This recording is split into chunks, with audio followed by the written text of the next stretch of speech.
Alright, I want to make a trilogy of essays on Miles Morales, but unlike the Comparing Spider-Man series, I want the analysis to develop way tighter, so let's go through the entire original Brian Michael Bendis Ultimate Miles Morales run to set the stage. Additionally, this is not a review, but a form of preliminary mapping, if you will. The purpose is to discover and narrow down the core artistic values of Miles Morales as a character, and then use the results as analytical tools moving forward. Plus, I don't think anyone needs to hear someone ramble on with an unresearched opinion and go me.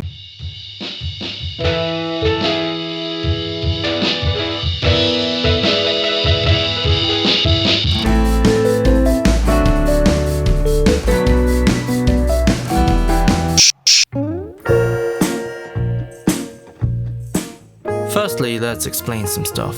The Ultimate Marvel Universe was an imprint designed to update the pre-existing Marvel characters so they're neither bogged down by decades of continuity, which often trap news stories with tons of confusing exposition that most new readers wouldn't have the patience to digest. But furthermore, the Ultimate Universe also removed the floating timeline logic of 616, therefore characters would actually age real-time, contemporary politics and culture would be referenced, and if a popular main character died, then there'd be no obligation to bring them back, including Peter Parker himself. Therefore, Miles Morales is a product that is deeply tied to these artistic conditions. He exists precisely because the stories didn't need to be reset. Secondly, let's establish what the methodology is, because I don't want any fat in this essay. The original Ultimate Comics Spider-Man run is comprised of 28 issues labeled under Ultimate Comics Spider-Man, as opposed to Ultimate Spider-Man, thanks for the confusion guys, and then followed by a 12-issue series titled Miles Morales, The Ultimate Spider-Man, smooth. There's also a 3-issue tie-in related to the Ultimate Cataclysm event, and an annual that isn't included in my British Marvel reprint trade, so I had to read them online. Brilliant. I'm also not including the Spider-Man crossover, predominantly because it'll overstretch the analysis. And in order to structure all this data into a comprehensible unit of story, I'm going to use Joseph Campbell's Monomyth, because these comics are very character-driven, so it wouldn't be appropriate to play around with something like Savet and Todorov's theory again. But thankfully, Miles is such a different character to Peter Parker that I won't be retreading too many of the same theoretical points, so don't worry, I'm not going to ramble on about metaphorical temperatures and whatnot again. But simplifications are still necessary for this sort of inductive structure, so this essay is not a substitute for reading the comics. And once again, be prepared for some pretty terrible voice acting too. Act 1 is when the hero at home is called to a greater world. As Campbell said, destiny has summoned the hero and transferred his spiritual center of gravity from within the pale of society to a zone unknown. Issue 1 through 6 fulfills this stage because they encapsulate Miles Morales' origins. His Uncle Aaron breaks into an abandoned Oscorp laboratory, and one of the spiders that originally bit Peter Parker sneaks off with him, then bites Miles when he's hanging out with a popsicle. Subsequently, with his new powers, one day a house is on fire and Miles comes to the rescue. He saves a woman, a child, and a dog, but Miles immediately regrets all of this because his father hates superheroes. He said, "You think after all the city has had to deal with, they would round up these mutants and let us live our lives like normal human beings?" As a result, Miles refuses the call for greatness initially and cites, "I'm not that guy." However, the following night is Peter Parker's death, where a wounded Spider-Man is forced to fight the Sinister Six and has his last stand against Norman Osborn. Miles was one of the many in the crowd watching, and he begins to blame himself. He says, "I was given these powers for a reason. You said it. And I sit here scared of my dad. I'm scared of everything. And now look what happened." Miles attends Peter Parker's funeral, and upon asking Gwen why Spider-Man did it, she delivers him the familiar mantra. Therefore, in death, Peter Parker becomes Miles' Uncle Ben, and like Amazing Fantasy number 15, Miles is pulled from his apathy as opposed to simply motivated by guilt, like in the movies. Therefore, this is also a kid orientated forwards as opposed to backwards, and this comes in the form of participating in a world more vast than his small problems, a world of superheroes, symbolized by the fact that his new costume is a gift from Nick Fury. Miles is also given Aunt May and Gwen Stacy's blessings. Don't do what we say, don't do what he says, don't do what you think Peter would say. Do what your heart tells you. I've learned a lot of things in my life, and I've learned that life is too short for anything else. Don't do what Peter would do. Do what Miles would do. Act 2 is when the hero is initiated into the new world through a stage called the Roads of Trials, which is often 3 struggles. The hero normally fails 1. As Campbell argued, the ordeal is a deepening of the problem of the first threshold, and question is still in balance. Can the ego put itself to death? This is fulfilled by issue 7 through 22. The first trial is Uncle Aaron manipulating Miles into helping him become a crime lord by threatening to reveal his identity to his father. However, after they take out Scorpion, it seems to become a never-ending future of exploitation, so Miles eventually stands up and confronts him, which leads to a fight where Aaron dies. His last words are, "You are just like me." Although, despite the great feeling of shame and fear, Miles still perseveres long enough for the universe to be kind to him, because in issue 15, Maria Hill reveals that the death is not Spider-Man's fault, but the unstable technology Aaron was using. Therefore, the villain here isn't Uncle Aaron, but Miles himself. His unfair self-created guilt is the thing that holds power over his life. Therefore, the second trial is an expansion of the struggle. Miles Morales must earn his place with the Ultimates because, as much as the Parker family accepts him, Captain America and Peter's clone, Jessica Drew, is not convinced, to the extent that Steve wants him to stop being Spider-Man. However, Miles is able to prove himself by helping him stop Rhino on his own volition, fight Hydra as they assault the Triskelion, and fight Hydra during the balmy Divided We Fall, United We Stand event, where Captain America becomes bloody president and flies a plane into a dude that was planning to betray him. Regardless, the point is, Miles has proven his worth to a wider universe by refusing to submit to his fears, and this narrative beat is designed to be the high point of Miles' career, because it's his membership with a greater world of superhero that legitimizes his right to not only be Spider-Man, but be worthy enough to leave his childhood and become a man. But the final trial is the one that Miles fails. A new Venom arrives on the scene looking for the new Spider-Man. He thinks it's Miles' father, and after a fight in the streets, Jefferson is sent to the hospital, which eventually leads a fight there. But before it begins, Maria Hill urges Miles, "Kid, listen to me, don't fight him head on. You grab as many civilians as you can and you get the hell away from that thing. I'll call S.H.I.E.L.D., I'll get the Ultimates, go!" However, in his rage and confusion, Miles fights Venom, and after being sucked in, his mother attempts to play for him, revealing that she knew he was Spider-Man the whole time. Venom begins to eat her too, but Miles uses his blast to kill him from the inside. And the police arrives, guns blazing, which kills the Venom host, but a stray bullet also hits Miles' mother. Her last words are, "Look at you. Look what you can do.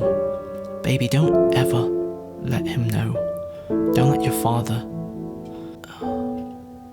And in the morning, Miles wakes up, thinking it was all a dream, but in reality it wasn't. And for that, Spider-Man is no more. Act 3 is when the hero returns home as a new person and struggles with keeping their newfound wisdom.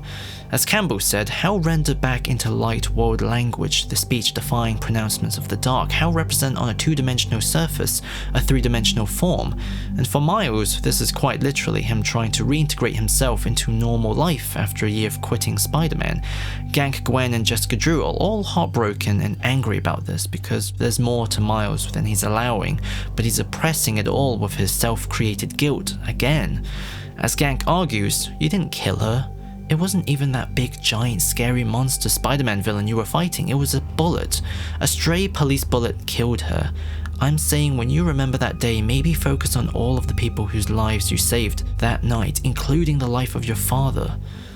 Man, my voice acting is terrible. Subsequently, after some pressure from Jessica Drew, Miles takes on the costume again and brings justice to his mother by helping the all-new Ultimates bring down Roxxon, who were the ones behind the creation of the new Venom and other illegal experiments too. Therefore, by this point, Miles has become the master of his two worlds by achieving the ability to cross back and forth from the new and the old.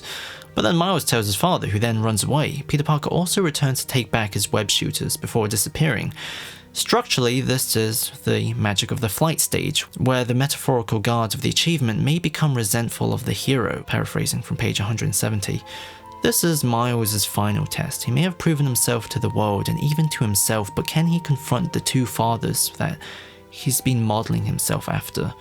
For Peter Parker, it's an easy outcome. Norman Osborn returns and Peter's death is on the verge of happening again, but Miles changes it for the reason that this time they defeat him together. Not only is Miles comparable to his counterpart, but Peter is happy to pass on the mantle and retire. In issue 53 of his own run, he and Mary Jane wanted to run away together, but all he could say was, "Not yet." But now is the time. He finally gets his humble, happy ending. However, Miles' father, Jefferson Davis, is a little bit more complicated. He returns to Miles and reveals that he used to work as an undercover operator for S.H.I.E.L.D. in Kingpin's operations, and he was looking for a second chance for a simpler life. So when it became complicated, either because of Uncle Aaron or Spider-Man or the media, he began projecting all of his problems onto Miles, and that was, and has always been, the source of Miles' personal pain. They forgive each other, and the story goes full circle. But then there's issue 10 to 12, where Miles tells his girlfriend, Katie, which results in him being kidnapped by her Hydra parents.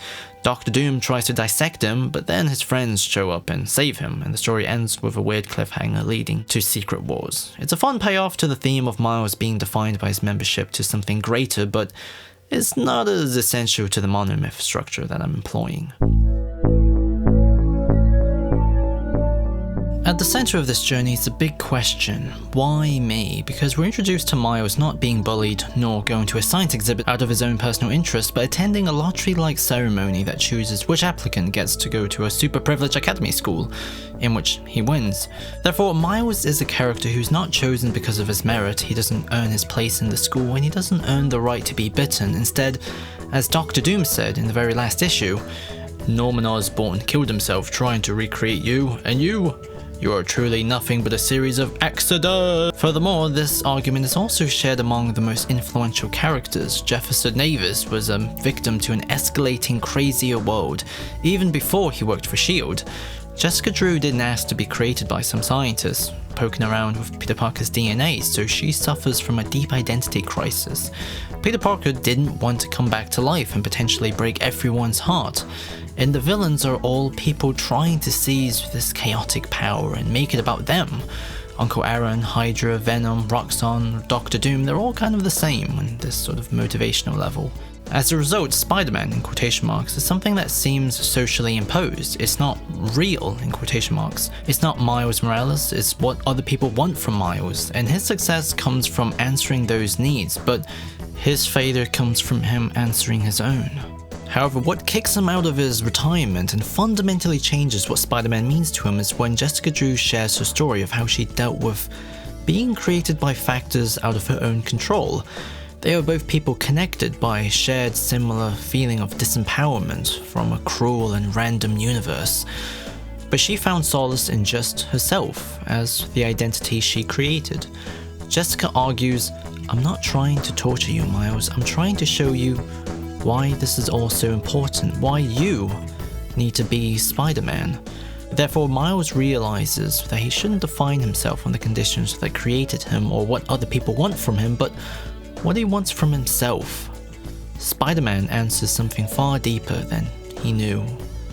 And because of that, he also discovers that the only form of order there is in finding stability in a chaotic new beginning is a fair self-esteem undisturbed by guilt, which Jefferson also learns.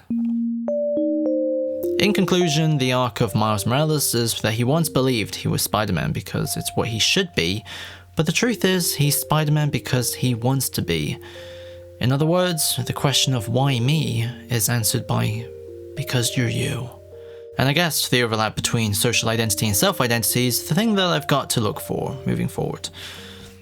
I don't know, was any of this remotely interesting? Probably not.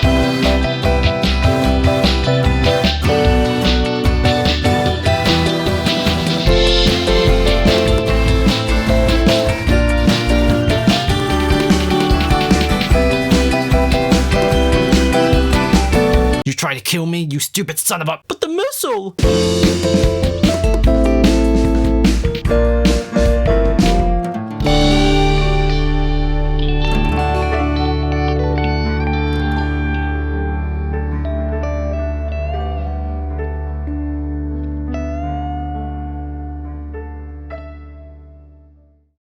Okay.